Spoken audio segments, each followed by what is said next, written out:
And we are just having our, our light conversation here with the gentleman, a man from that area that probably you never thought of, but is here making headlines across the world. I'm talking about Daktari Ekuru Aukot. Mheshimiwa, thank you for coming. Asante. Right, and today on The Viewpoint, we just want to focus on, matters relating to politics. It's time is running out, and the politicians right now, as we always say, there is no time left for them, including him.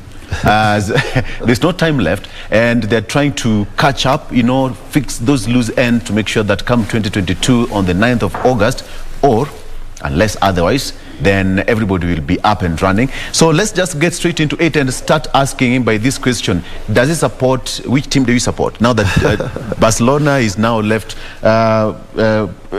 he's left Barcelona, Messi. I'm not a football enthusiast. Allah? Yep. So I rarely watch football. The only football I watch is during the World Cup. Yes, and that's it. And that is it. Mheshimiwa, let me just start by asking you this question. This issue at the Law Society of Kenya. Yep. Back and forth, and being an established, lawyer in this country, how does it make you feel from your point of view? Of course, I feel very bad. Yeah. I'm a member of the Law Society of Kenya.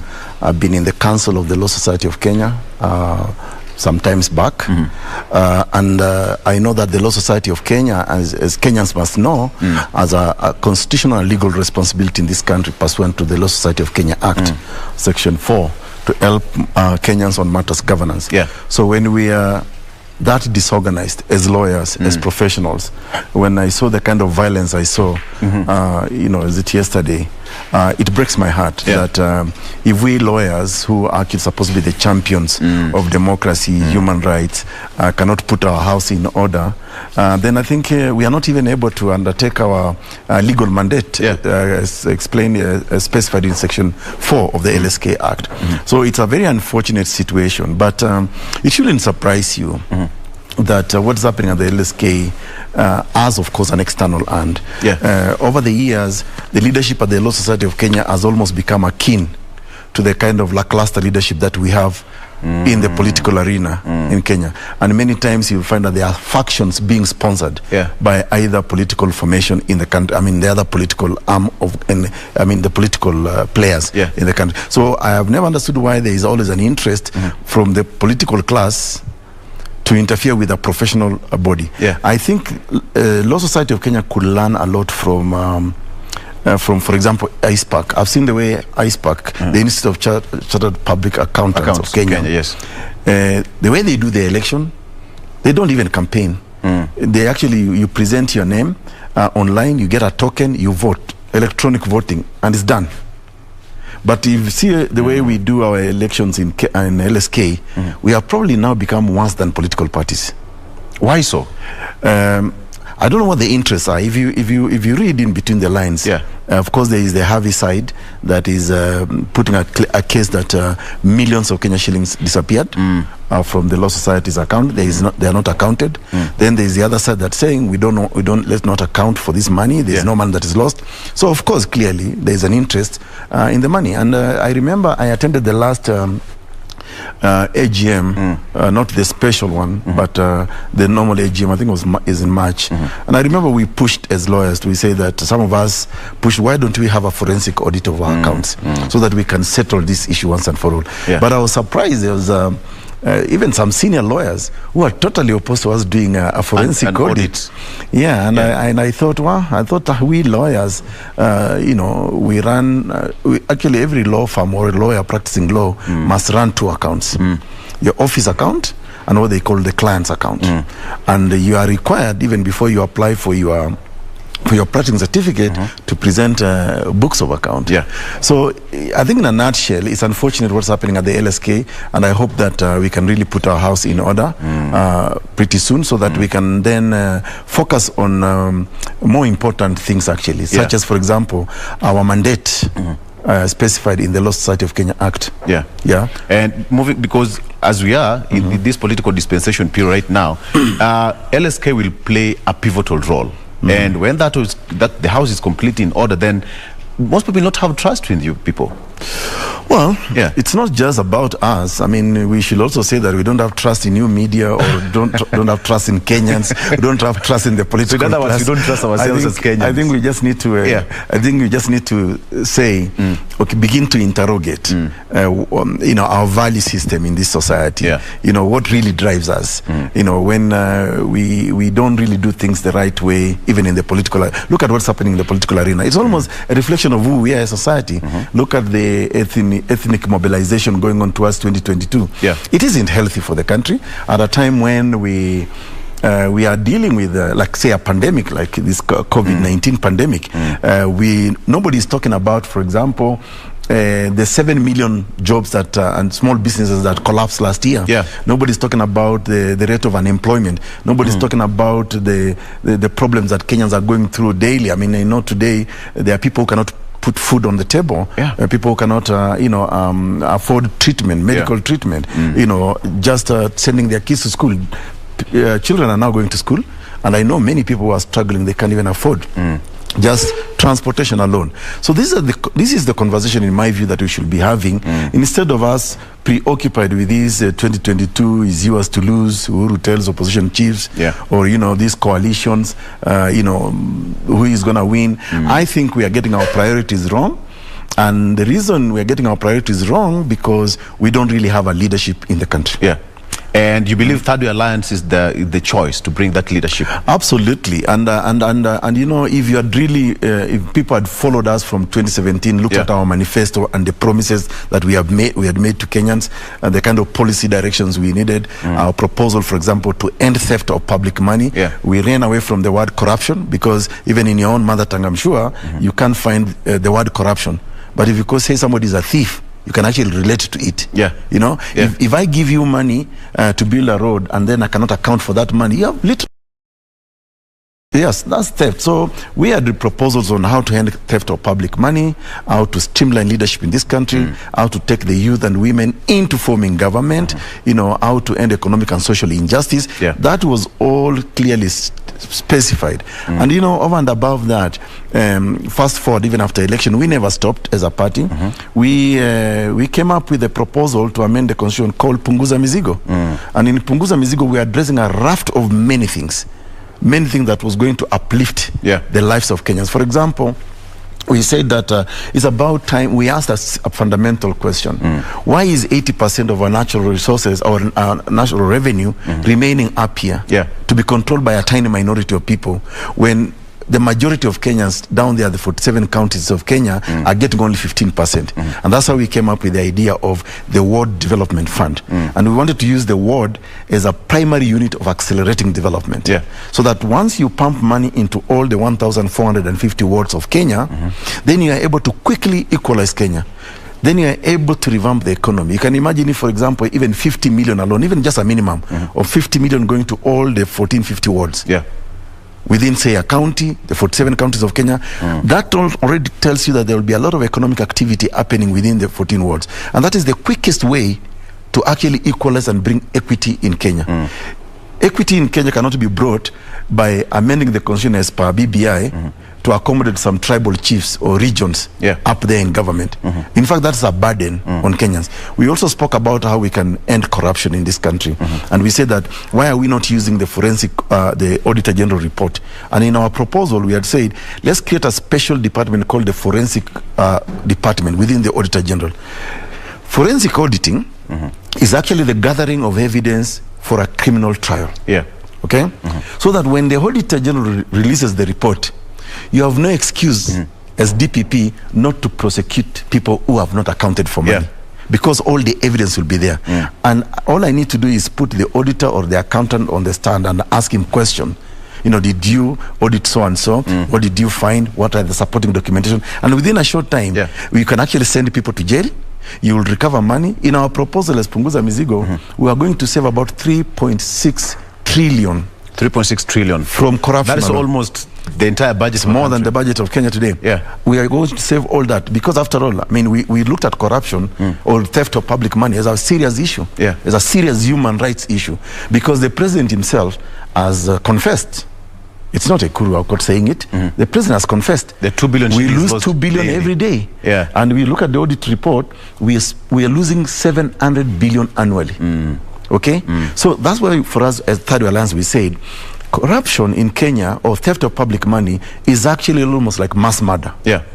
When you steal money meant for hospitals, you're basically denying somebody oxygen. Yeah. You're denying somebody blood transfusion. You're denying somebody medication. So you're actually a mass murderer. And currently you deny somebody a vaccine. Exactly, vaccine currently. And therefore that's why we said we really must punish theft of public money severely. Yes. Send people to life imprisonment or and actually bar them from running for public office. Those were among the proposals in Punguza Mizigo Kenya, including now, we are going to 2022, we are talking about the cost of election in Kenya.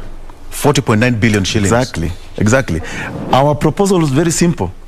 If today 25 million Kenyan users comfortably transact money from their phone, MPESA, 25 million Kenyan use MPESA, and I can trust to send you now 300,000 Kenyan shilling or 200,000 from my phone. Yeah. And I'm comfortable. That's how we do business now. We have gone electronic. What is so magical about voting online? What I need to do is just go down, drop down button, so and so, unarani wapi, MP, governor, nini, just pop, transmit. It's gone. Yeah. That will reduce our cost of election in this country, and we will rechannel that money into other serious development. But perhaps it goes back to what you said, we don't trust ourselves, and probably we don't even trust the system and the institutions we have. Because you see, right now, what are we preoccupied with as a country? We are preoccupied with a few individuals who have been in government for the longest time, for decades. We are talking about coalitions. Okay? Yeah. Let me give Kenyans a perspective. Political coalitions, as they happen elsewhere in the world, are meant to drive a national agenda. Not a political parties. Not a political parties, not individuals' interest. Right. They're supposed to drive a national agenda. And I'll give you two examples. Israel is very well known for political coalitions. When, for example, the Likud party cannot form a government of the day to drive its agenda, it looks for a partner in the other political parties who have got similar approaches to them. And the idea is we come together, we form a party that a government that is legitimate within the constitution. Right. Then we drive agenda that will serve the Israeli people. Israel is very known with that. You saw what happened to Benjamin Netanyahu when he was not able to form. He lost after like 12 years as a prime minister. Britain, the last government of Britain with David Cameron, when he could not form the government by law, he approached the Liberal Democrats. And he told them, I think we are sharing similar policy issues about serving the British people. Let's come together and we drive this agenda for purposes of British people. Now, let's come back home.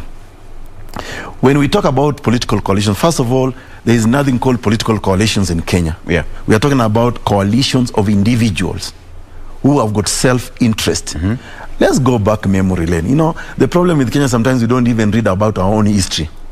Let's go back to 1997. 1997, Raila Amolo Odinga, who we are still talking about even in this 21st century as a coalition partner, I don't know with who, joined KANU with he had a party called NDP. He went into coalition with KANU at that time. The intention was not to drive a national agenda, was to try and kill KANU from within. That coalition collapsed. In 2002, we had NAC. They came together. They had no national agenda. The agenda was, how do we defeat Moi?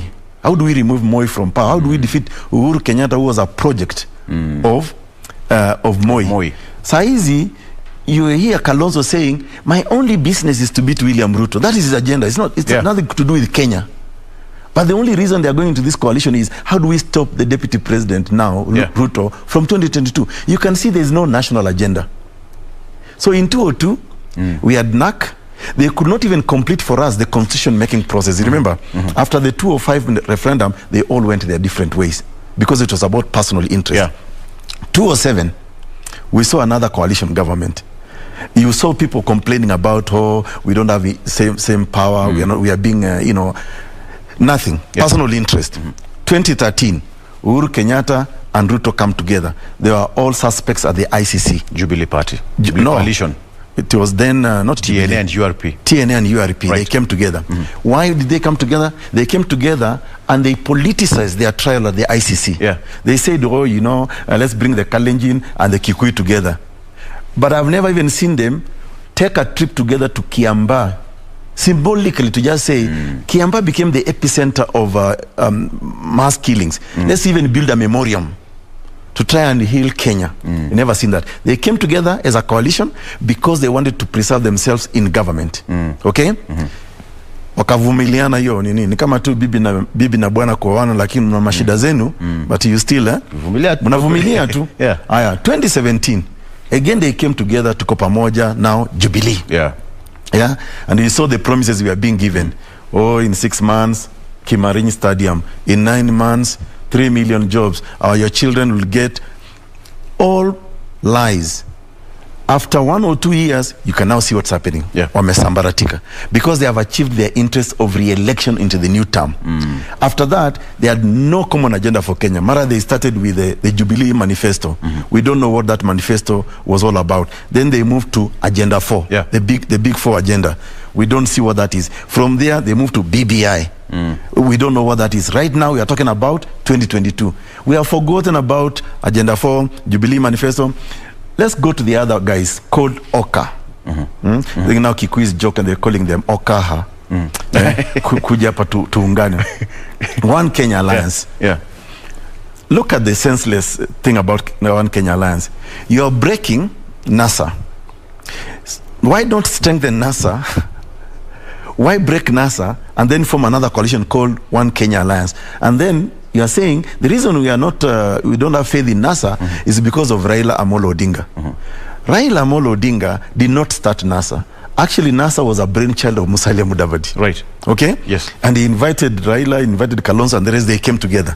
So if Raila has left NASA, why don't you, as the brainchild, I mean the person who founded NASA, strengthen it?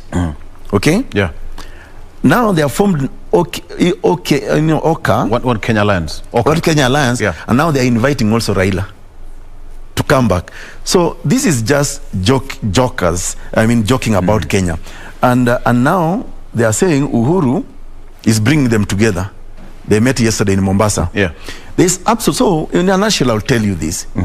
There is absolutely nothing new Kenyans should expect from these people who've been in government, either together, because if you look at all of them, they have all been in government at the same time. Exactly. Either as ministers, deputy prime ministers. Kalonzo has been a vice president. Mudavadi has been a vice president. Raila has been a deputy prime minister with 50-50 power sharing with Nani. Kibaki. He's been a cabinet minister. He's been who else? Except maybe for Gideon Moi, who is a senator Wetangula, right, has been a minister himself, foreign affairs.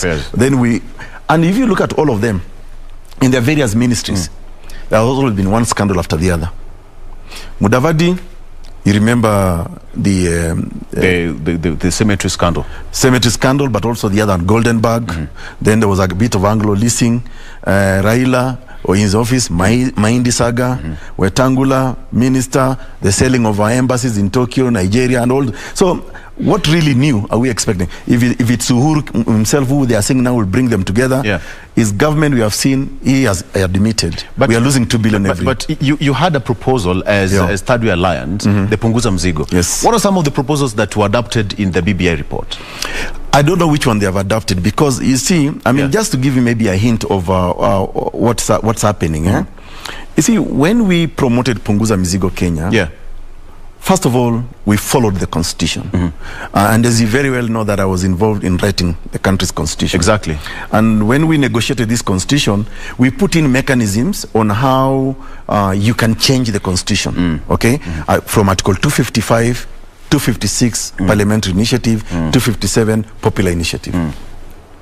Now, we decided to go to the people of Kenya, and we told the people of Kenya, it's almost 10 years since the new constitution. At least it was 10 years since the new constitution. What are the aspects of this constitution that you are unhappy with or could reduce your burden? One of the things that Kenyans were very emotional about, if you recall, was the size of our representation. It's huge. It's huge. And we did a comparative analysis. We did not just wake up and say, let's reduce parliament. We actually compared some of the countries like the US, India, China, and ourselves. Yeah.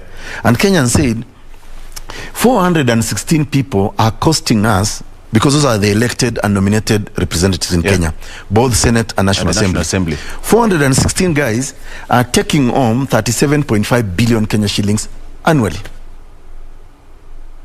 Okay? Over and above that, you know the demands by MPs. Yeah.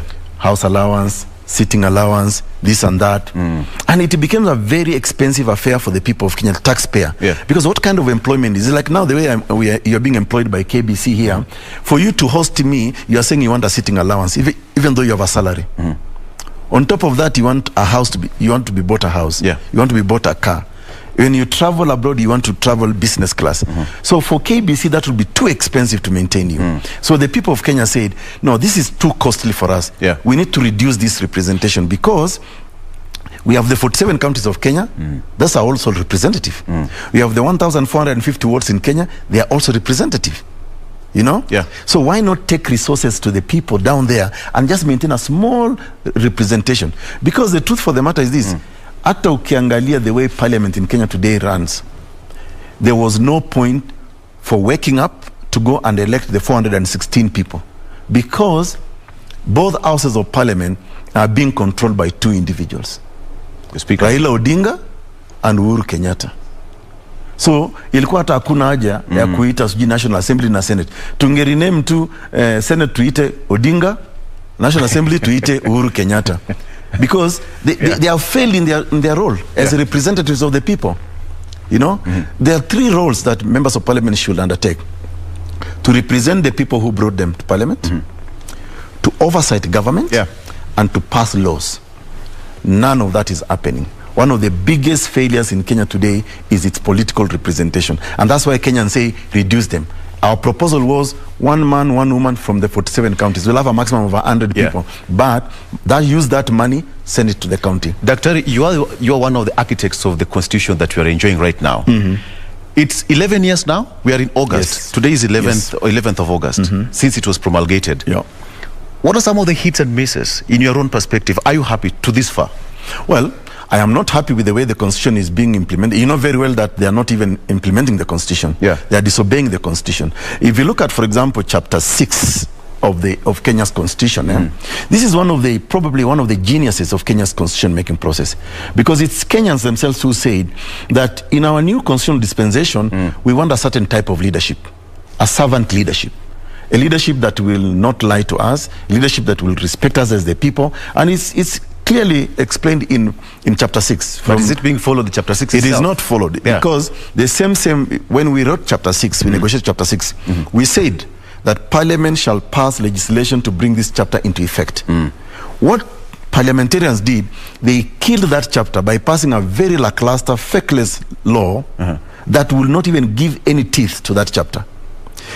Look at Article 104, the right to recall. What Kenyans say that in this new constitution, we want to be able to recall a non-performing member of parliament.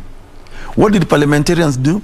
They went and passed a law that made it impossible for them to be recalled. They became a judge in their own cause. Okay? So a lot of this is not being followed. If you look at matters to do financial accountability in Kenya, this is very well explained in chapter 12, public finance, principles of finance. There is no accountability for money. The Auditor General report is not being debated and not being followed. We are still about, I think, 5 years back. Yet this is a constitutional issue. It is a constitutional issue. If you look at Article 10, or national values and principles of governance, things to do with accountability, fairness in government, is not being followed. If you look at this Jubilee government, Article 130 sub-Article 2 is very clear that when you form the national executive, you must have the diversity of and the regions and the peoples of Kenya. Representation.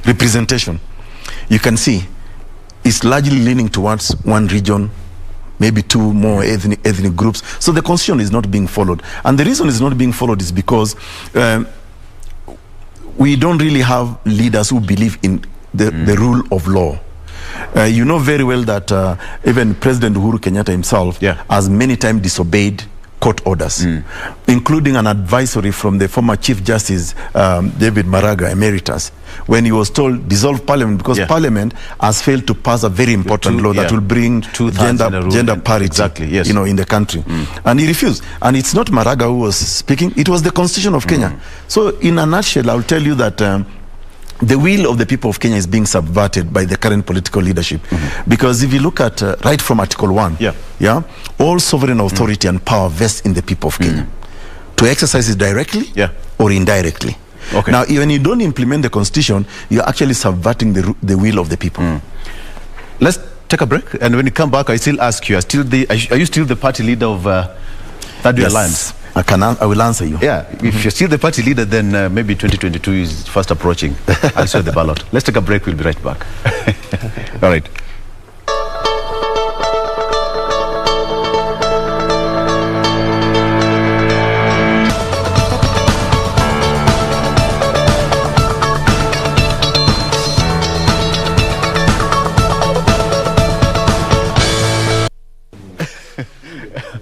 And welcome back. We are still having our, behind-the-scenes conversation with Daktari Ekuru Aukot here. Before we went on a break, I wanted to ask you this question. Are you still the boss of Third Way Alliance? Yes, I am still the party leader of Third Way Alliance Kenya. And this is by dint of a judgment by the Political Parties Dispute Tribunal. And what has happened really is that, and maybe I should give you a little bit of background so that you see whether we can rest this interest people have in Third Way Alliance Kenya. Sometimes last year, you know very well that we promoted Punguza Mizigo. Yeah. It was a very successful process that actually we managed to reach about 29 county assemblies. And in going to these 29 county assemblies, the establishment, the political establishment in Kenya, these people who are talking about coalitions for 2022, saw a threat in Punguza Mizigo Kenya because it was going to change the governance, the leadership structure in this country. And it was going to uplift the kawaida mwananchi. Anyway, they fought Punguza Mizigo. It didn't succeed. But in the hearts and minds of Kenyans, Punguza Mizigo succeeded. Then they saw Punguza Mizigo as a competition to BBI. Okay? So when we took a break from Punguza Mizigo to reorganize the bill, because we had received a lot of views from 29 county assemblies, we said that, okay, we are not going to throw away this bill just because it has failed in the counties. We are going now to rewrite it afresh, to redraft it afresh. And we did that. Then we relaunched Punguza Mizigo. When we relaunched Punguza Mizigo, it became a threat again to BBI. But remember that time BBI was ongoing. Yes. And BBI wasn't even clear what it was doing. Was it public, popular initiative? Was it parliamentary? And if you recall very well, the last meeting of BBI was held at the Lyco Regency. Yeah.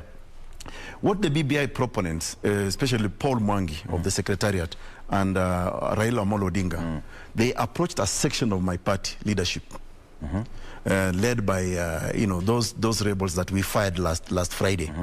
They approached them and they told them, why don't you bring the Punguza Mizigo proposals to BBI? And it's in the open. They went and presented Punguza Mizigo bill to BBI. At the time, we actually had a case against BBI because we wanted BBI to be nullified. Which sections of the Punguza Mizigo were they approaching you for? Basically, they wanted to present the entire bill, Punguza Mizigo, to be part and parcel of BBI. Okay. We opposed. We say no. We are totally opposed to BBI because personally, as a constitutional lawyer, as a party leader, as an official spokesperson of Third Way Alliance Kenya, we don't believe in BBI. We think BBI is a con game. It's a lie for Kenyans. And we protested, and the letters were there. So, but five individuals from my party actually went and presented the bill. And that is the beginning of their problem with the party. Without your knowledge? Well, of course, we never approved of it. We protested. We even wrote a letter to Paul Mwangi and then Ambassador Kimani. We told them those are not the views of our party. If you take those views, consider them individual. And that's when we began the process of disciplining those members. To kick them out. Of course, they rushed to court. Eventually, the court agreed with us. And you need to read the political party's judgment number 10 and number 11 that says it was proper to discipline those members because they went against the party constitution. The way our party makes decision is this. You have got the National Executive Committee. That is the highest organ in the party. That is the organ that makes decision. I am also the official spokesperson of Third Way Alliance Kenya. Not the hecklers you guys have been hosting here and calling themselves I don't know who. So when they went against the grain of the political party, our party, that's when we fired them. Actually, they were fired as late as last Friday because we gave them the chance to show cause why they should not be punished by the party for going against the party. Okay. We have a lot of evidence of interference from within. Yeah. So, yes, I'm still the party leader of Third Way Alliance Kenya. Yeah. And by the way, I find it very funny that when people ask me this question, you know, I am the founder of Third Way Alliance Kenya. You know, and I actually founded this party, supported it, ran with it. We'll bring some of your, listen, some of the party members to counter Kenya as a, well, you can only bring, you can only host members of my party who are officials of my party. Okay. Not expelled members. Okay. You can do that at your own, you know, at your own risk. But you know. Okay. Let me ask you this question. Now we are in a position where we are going to have so many coalitions coming up, and there's this talk of ODM having a talk with the Jubilee Party, and you're yet to see more. In the run-up to 2022 general election, what do you see? Well, I see nothing in these coalitions, like I've said before. Yeah. I've explained to you that the people that you guys keep on are obsessed with talking about 2022 have been in government. I wish you could also tell Kenyans, even as these people form this coalition, as you amplify them, can you also tell Kenyans about the failures of these people in government? You know, I think let's give Kenyans a whole rounded up discussion. Yeah. It's not just enough to be obsessed about the coalition of ODM with Juhu, Kalonzo Musyoka. Let's also talk about what magic are they going to bring in 2022, which they were not able to perform when they were in government, even together or individually. Okay, so I see nothing new. Like I've just given you a bit of history from 1997, 2002, 2013, 2017, up to NASA. So there is absolutely nothing. This coalition is about individual gratification. It's a complete lie. By the way, coalitions in Kenya are the #1 killer of democracy. #1 killer of democracy. Exactly. Okay. Because in a democratic constitutional democracy, you have the people who win an election, then they form government. Yeah. Okay? There are those who lose an election, they become the opposition. The opposition will make sure that they check on the government of the day. Now, when the opposition goes into government, like now we have seen Raila Odinga, who for a long time has claimed that he is the opposition leader, going into government, and then they are elbowing even their own deputy president. That's democracy dead, because now nobody is able to check on this government. Yeah. And I think if you are to even say grant Jubilee some praise, you know, maybe I will say that one of the major contributions of Jubilee, success stories of Jubilee, is how they figured out to bring Raila Odinga into government. Because Raila Odinga, who had been in government for many years, knows the system, knows exactly the failures of Jubilee, and therefore he was going to call them out every time. And they 2 days ago, Honorable Raila Odinga said that he's in government just to give his ideas and suggestions on how. I mean, so then let him then decide: is he in government or is he not in government? Then he should stop saying that he's the opposition, because once you're in government, you're in government. So leave opposition to Ekuru Aukot and others to call on government, because you see, at the risk of bragging, tell me any of these political parties that have actually put a national agenda since the last election, compared to Third Way Alliance Kenya. Let's have a brutal conversation. Yeah. As ODM, ANC, Wiper, Ford Kenya, put any national conversation on the table, compared to Punguza Mizigo that was driven by me. Yeah. And that's part of the reason why they are targeting my leadership. And by the way, I'm not the only one being targeted. You know, they started with Wetangula, with his Ford Kenya. Yeah. Then they went to ANC. Even the other day, I think Ruto is the one who was complaining and saying they want to take away his UDA. Yeah. You know? So the idea of this so-called coalition is remove competition. And you know, one of the things that Kenyans need to think about going forward, they can form coalitions. Yeah. But what are the ideologies around these coalitions? These people may have been in government for all these years, forming coalitions of tribal coalitions, but they are very small in ideas. New entrants into the political arena like Third Way Alliance Kenya have demonstrated in a couple of ways that actually we care more about this country. And I'll give you 3 examples, what we have done as a party. In the 2017 general election, a lot of people believe it is actually ODM or Raila that caused the nullification of the presidential vote. It's a lie. It was actually Third Way Alliance Kenya. We are the only political party that did an audit of the transmission of results. And that audit report is part of the judgment of the Supreme Court. And if you remember the words of Justice Maraga, and he said, because of irregularities and illegalities in the transmission of results, we are nullifying the election. Those words were exactly lifted from the audit report of Third Way Alliance Kenya. Not ODM, not Ford Kenya, not Wiper.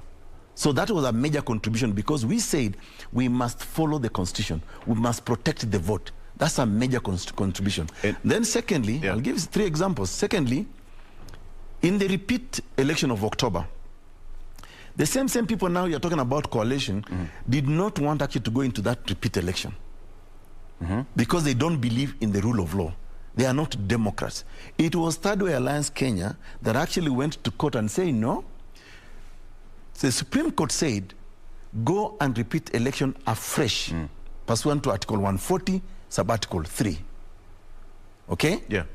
And we saved this country from another violence, because the people who lost the election wanted some violence to erupt so that they can go into another Nusumukate arrangement. Again, it was Third Way Alliance Kenya that actually saved this guy. That's a major contribution. And of course, the last one is Punguza Mizigo proposal. It is pro-people. It's going to reduce the cost of governance in this country. It's going to reduce government, and it's going to send more money to the people. They're fighting me because of Punguza Mizigo. So tell me, when we talk about coalitions of these individuals, let's also ask Kenyans, what has been their contribution in terms of ideas that can take this country forward? And the question is, you've talked about credibility of an election and what have you. 2 days ago, IEBC Chair of Oloo Chebukati gave us a budget of 40.9 billion shillings to run the next poll. What do you make of that? First of all, like I said before, election in Kenya, unfortunately, people have made it look like it's a matter of life and death. You know, in other countries, it's not. In other countries, people, as they go to work, they stop by a polling station, cast their vote, and go to work. Proceed to work. Here in Kenya, we take a holiday. We think about money. This is Kenya has been judged as one of the most expensive elections in the world. It doesn't make sense. Would it be because of the representation? No, because of the personal interest, because of the culture of corruption, because the 40.9 billion that IEBC has announced will be the cost, a big chunk of it will be pursued by tenderpreneurs. Those people who want to print the ballots, those people who want to do, I don't know, this and that. Because let's look at it this way. In the last general election, we spent billions of Kenya shillings. We bought some kits called BVR kits from France. France doesn't use those kits in its own elections. We went to print our ballots in a desert country called Dubai. We sent 2.5 billion Kenya shillings. Dubai does not even have a forest. We have so many forests in Kenya. We have Bant Forest, we have Mount Kenya, we have Boni Forest, we have Webuye, Kibiku, all those forests are there. So why don't we print our own ballot papers? If we can print our money here in Kenya, why can't we print a ballot? And this is just because election in Kenya has become a means to corruption, a means to weak government. So it doesn't make sense to me, and that's why for us at Punguza Mizigo, at Third Way Alliance Kenya, we have said, let us reduce the cost of election. Let's go and vote electronically. Okay? Today, even as IEBC tells us about 40.9 billion, they have not factored in the Kenya diaspora, who are one of our biggest contributors to our GDP. And the law is very clear. And this is one of the reasons why many times I'm so disappointed with Chebukati. Because see, Chebukati is supposed to be at the level of a Supreme Court judge. He's supposed to interpret the Constitution. The Constitution says continuous registration of voters. Which should be happening every cycle. Daily. Daily, because IEBC has 47 constituency offices in all the 47 counties of Kenya. For example, I will raise this issue, and I hope we can continue this debate. Why aren't Kenyan diaspora being registered to vote, even from our embassies? Why can't we follow examples of other countries that even send ballots in advance? Yeah. American citizens, wherever they are, they actually send their ballots. You can even vote electronically. They mail. They mail them. Yeah. Yeah. So why are we not doing that to our own Kenyan citizens who are actually sending more money here, billions and billions of Kenya shillings? They are actually helping this country develop, but we are disenfranchising them when it comes to decision making about whether their investment in Kenya is safe from a security point of view. Whether the money they send here to the banks is actually secure, because that has to do with the regulation and that has to do with the government of the day. So we are not, IEBC is talking about cost of these materials and all that, but they are also not following the law. What was the constitution that you sat down and drew? You're part of the architect of the constitution, envisaged an electoral body to be? We envisaged an electoral body to be independent, right, to follow the constitution of Kenya, and that's why we created a special chapter called chapter 15 on independent commissions, commissions and independent offices. We expected a commission like IEBC to be a true referee, not to be manipulated. Yes, we expected IEBC to follow the law, and to be able, and we expected IEBC to actually say, okay, to be transparent, in holding the election. And one of my proposal going forward is this: we want the next IEBC, the IEBC in the next election, to actually maintain whatever servers it has here in Kenya. This idea that all servers are in France, they are sleeping in France, they have not woken up before we can open them. Why can't we do it here?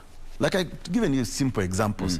If we can, 25 million of us can transact money, what is so special about a ballot? That's on the phone. If we can print our money here at Delarue in Ruaraka, what is so special about a ballot? Why are we making election a matter of life? And so we are really expecting an IEBC that can be assertive, can be firm, that cannot look at itself as if, oh, I come from region X. And that's why you can see there's been a lot of jostling around the appointment of the four commissioners. Right. Everybody is interested. I will expect an IEBC that is professional, that I've been given this job, I'm going to serve the people of Kenya, not individual political class, not anybody who is interested in the next formation of the next government. Those are our expectations. And we also expect an IEBC that can actually account for its actions. IEBC today should be able to tell us as Kenyans, since you announced the results in October, what have you done since October to date? We are talking about 2019, 2018, 2019, 2020, now 2021. IEBC imefanya nini? Now all the money that you had given them, all those years, how many voters has IEBC registered today as we speak? Last time we went into an election with 19.5 million. That is in 2017. 2017. And the projection is roughly 9. But can they also now account how many Kenyans did they register in 2018, in 2019, 2020, and this 2021? They should give us that update. So in other words, the registration of voters should be a continuous process. Should be a continuous process. They should also be telling us what is their level of preparedness towards 2022. You see, what saddens me about electoral management body, they wait until 1 year to election. That's when they start making noise about, oh, we need money, we are not prepared. The political class, on the other hand, is also to blame. Why did Uhuru Kenyatta in his government take this long to replace Akombe and the others who resigned? Dr. Kurgat, Machama, and Ann. Why did they wait until closer to an election? This is a process of manipulation. Okay, it is intended that IEBC will be weak, will be disorganized. And by the way, let's also deconstruct IEBC. You see, when people talk about IEBC, they talk about IEBC in the context of only the commissioners. IEBC has a whole huge secretariat. It probably has a personnel of 100+ people who actually manage the election, the presiding officers, the returning officers, the constituency officers, and all those, the CEO, the various directors. That cumulatively is what is IEBC. We talk of IEBC as if it is Chebukati only. And the commissioners. Yes. That is the wrong approach. We wanted IEBC to work as an institution.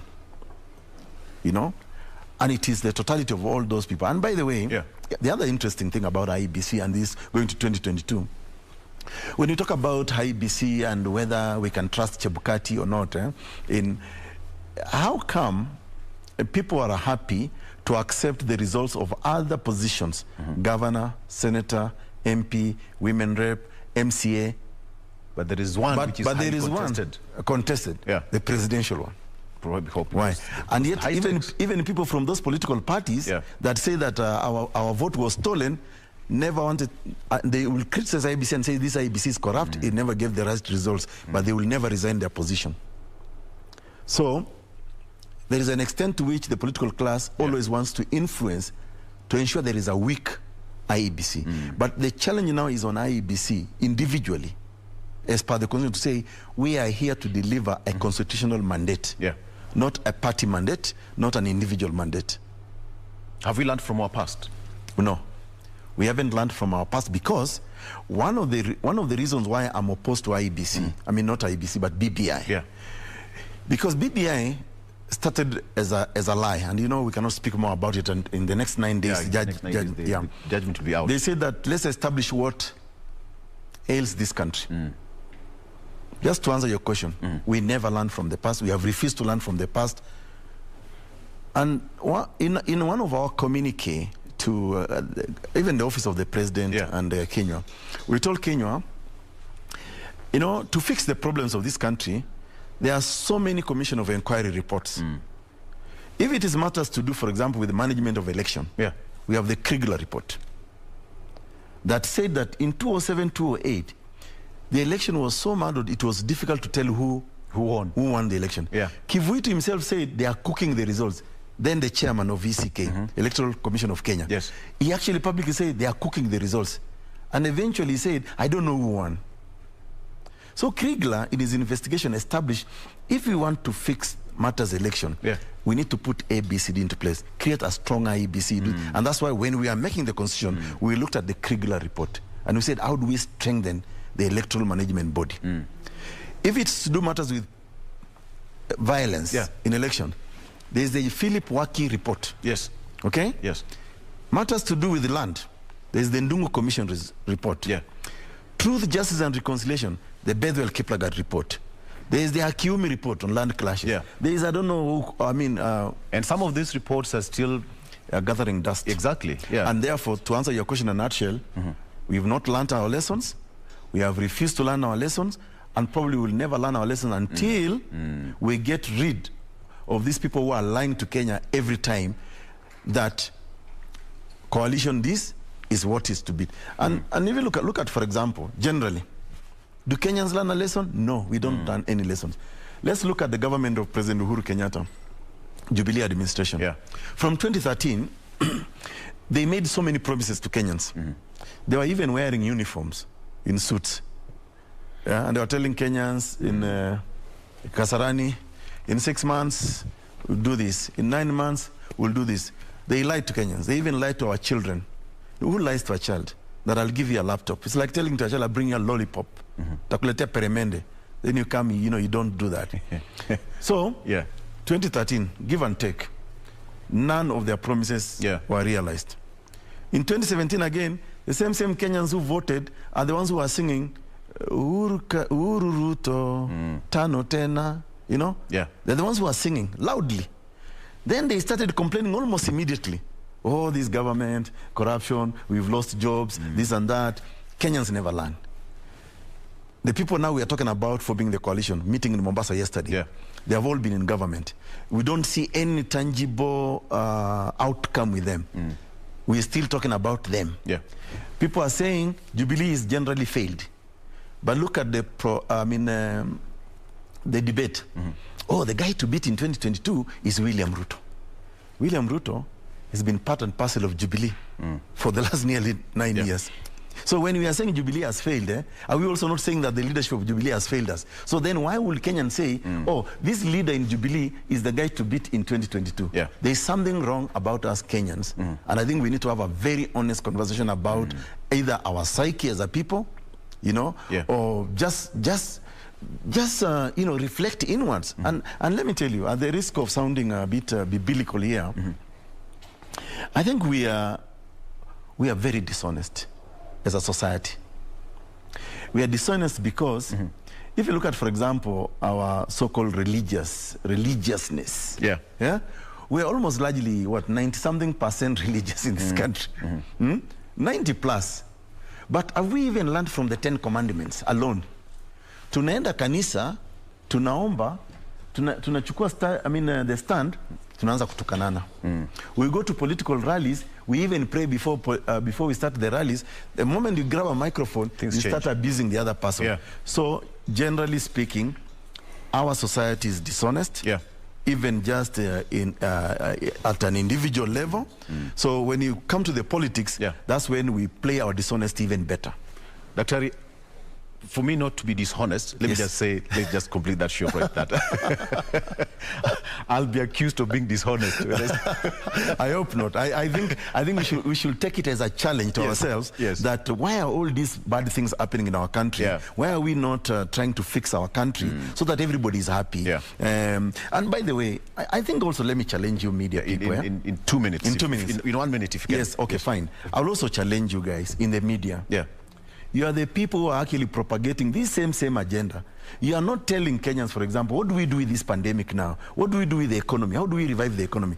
You media guys, newspapers are obsessed every day. Oh, Raila this, Uhuru this, Ruto this. Na hakuna mtu anakula Raila ama Uhuru. My colleagues, I'm getting the heat on your behalf. Yes, because you're the one hosting the show. I'm getting the heat on your behalf. Allow me to be the person taking the heat. Thank you, Dr. for coming to the show. Asante sana. All right, it's absolute pleasure having you. We've just been talking to Dr. Ekuru Aukot. He was one of the architects of the Constitution, and we just touched a bit of it. He said that he's disappointed now. How it's going to turn out with just a few, 300, slightly over 360 days to go to the next poll. All right, let's take a break, and when we come back, Jen is to be up next with what's happening on the other side of the break. All right, let's take a look at what's happening after this break.